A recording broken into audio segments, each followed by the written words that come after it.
Hello dear students, in this session we will discuss about some advanced problems on the chemical kinetics. So guys, अगर आपने ये problem solve कर ली तो आप यहाँ से पता लगा सकते हैं कि आपका केमिकल काइनेटिक्स चैप्टर कितना स्ट्रॉन्ग है और आपके कंसेप्ट्स कितने स्ट्रॉन्ग है. So let's start the problems.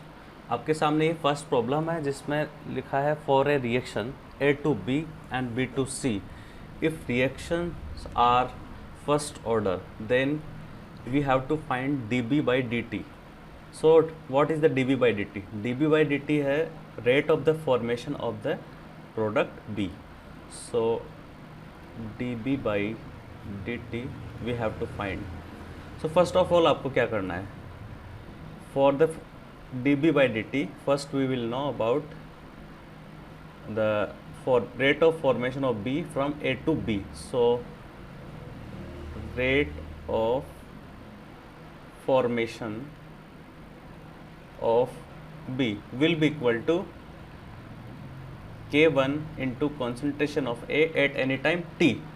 Next क्या हो रहा है इस रिएक्शन में, A से B का फॉर्मेशन हो रहा है, इसी के साथ B फिर से इंटर कन्वर्ट हो रहा है प्रोडक्ट C में. So rate of decrease of B will be equal to K2 into concentration of B. Rate law से क्या होगा, K2 into concentration of B. So यहाँ पे हमें रेट लिखनी है, rate of formation of product B. So dB by dt will be equal to K1 into concentration of A minus K2 into concentration of B at any time T. तो यहाँ पे मैंने minus का sign क्यों लगाया, because A से B जब reaction हो रहा है तो B का फॉर्मेशन हो रहा है, इसी के साथ साथ जब B से C रिएक्शन जा रहा है तो B डिक्रीज हो रहा है. बट हमें फाइनली लिखना क्या है, rate of formation of B. तो हमें क्या करना पड़ेगा, A से B जो फॉर्मेशन रेट है उसमें से B से C जो डिक्रीज का रेट है उसको माइनस कर देना है. So here we will get dB by dt is equal to K1 into concentration of A minus K2 into concentration of B. So let's move to next problem. So in this problem the chemical reaction is given. 2O3 is going to change into 3O2. The process as follows: O3 is in equilibrium with O2 and O. This is the fast reaction, as well as the second step is oxygen plus O3 is going to change into 2O2. It is a slow process. So as we know the rate law, तो rate law लिखने के लिए हम कौन सा reaction का use करेंगे? As we know rate is given by the slow step of the reaction. So here rate is equal to K rate constant into concentration of oxygen into concentration of O3. So it is the rate law from the slow step of the reaction. But हमें क्या करना है, अगर हम rate law लिखते हैं तो उसमें जो इंटरमीडिएट्स हैं वो टर्म नहीं आना चाहिए रेट लॉ में. बट यहाँ पे जो ऑक्सीजन है, ये जो ऑक्सीजन है ये इंटरमीडिएट है और ये जो रेट लो है उसमें आ रहा है. तो इसको हटाने के लिए हमें क्या करना पड़ेगा, जो इक्विलिब्रियम रिएक्शन है उसके लिए इक्विलिब्रियम कांस्टेंट लिखते हैं. K equilibrium will be equal to for the fast reaction concentration of O2 into concentration of oxygen that is intermediate divided by concentration of O3. So from here concentration of oxygen will be equal to K equilibrium into concentration of O3 divided by concentration of O2. अब हमें क्या करना है, जो rate लिखा है हमने उसमें ऑक्सीजन का जो कंसनट्रेशन है उसको के इक्विलिब्रियम और O3 और O2 के टर्म्स में लिख देना है. तो rate will be equal to K into K equilibrium into O3 और एक O3 पहले से था divided by O2. So it will be equal to K equilibrium और के मिलके एक नया कांस्टेंट मिलेगा हमें, that will be K dash into O3 का पावर 2 इंटू O2 का power -1. So it will be final rate expression for this reaction. तो इस तरह से आपको कर लेना है.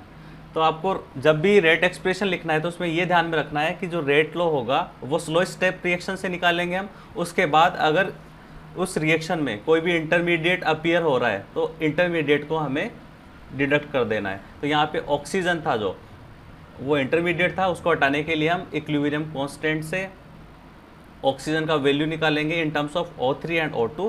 सो we will put that one in the previous equation. Finally we will get the equation in terms of the reactant और product. So आपको हमेशा ध्यान रखना है कि अगर कोई भी रेट लो लिख रहे हैं तो उसमें आप कैटेलिस्ट अपीयर हो सकता है, रिएक्टेंट की कंसंट्रेशन अपीयर हो सकती है, या प्रोडक्ट की कंसंट्रेशन अपीयर हो सकती है. अगर आपके पास कोई भी इंटरमीडिएट टर्म्स आ रही है तो उसको आपको हटा देना है. सो ये आपके पास नेक्स्ट प्रॉब्लम है. इसमें the reaction is going to converted A into B plus C. So at time T pressure of B and C is P2 and at time of infinite the pressure of B and C is P3. तो infinite time से क्या meaning है, जब reaction पूरी तरह से complete हो जाता है तो प्रोडक्ट B और C का टोटल प्रेशर है P3 और हमें कैलकुलेट करना है rate constant K. So first of all what we do, we will write the equation A change into B plus C. तो T इक्वल टू 0 पे हम प्रेशर की बात करें तो प्रेशर क्या होगा, let's assume it is P1. So initially कोई भी प्रोडक्ट का फॉर्मेशन नहीं होगा तो प्रेशर क्या होगा, 0 और 0. If we talk about any time T then it will be P1 minus X and X it will be X. T equal to infinite पे क्या होगा, जो रिएक्टेंट है A पूरी तरह से कन्वर्ट हो चुका होगा B और C में. So it will be 0 and it will be P1 and it will be P1. जितना प्रेशर A का था सेम प्रेशर B और C का क्रिएट हो जाएगा because stoichiometric coefficients are 1 and 1. अब हमें क्या करना है, गिवन क्या है हमारे पास P2 at any time T pressure of B plus C. So time T पे B और C का प्रेशर क्या है, X plus X 2X. So 2X is equal to P2. From here P2 will be P2 is 2x, so x will be P2 by 2. अब next हमें क्या दिया है, P3 eight time of infinite. तो P3 is equal to P1 plus P2 P1 plus P1 is equal to 2P1. P1 क्या होगा आपके पास, P3 divided by 2. अब नेक्स्ट हमें क्या करना है, फर्स्ट ऑर्डर रिएक्शन के लिए क्या होगा, K will be equal to 2.303 divided by T log P0 of reactant divided by PT of reactant. तो यहाँ से हमें क्या करना है, 2.303 divided by T log P0 क्या है हमारे पास, P1 और P1 is equal to P3 by 2. So it will be P3 by 2 divided by PT. PT क्या है, pressure of A at any time T that is P1 minus X. So P1 is P3 by 2 और X क्या है हमारे पास, P2 by 2. So it will be P3 minus P2 divided by 2. P3 minus P2 divided by 2.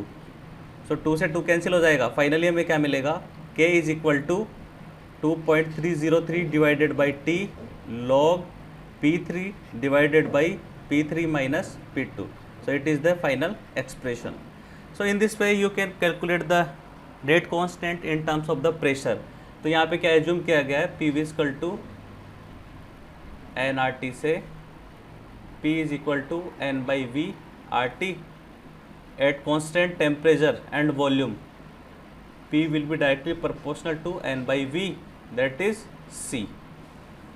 तो P is directly proportional to concentration. तो यहाँ पे concentration की जगह हम प्रेशर टर्म्स को यूज़ कर सकते हैं.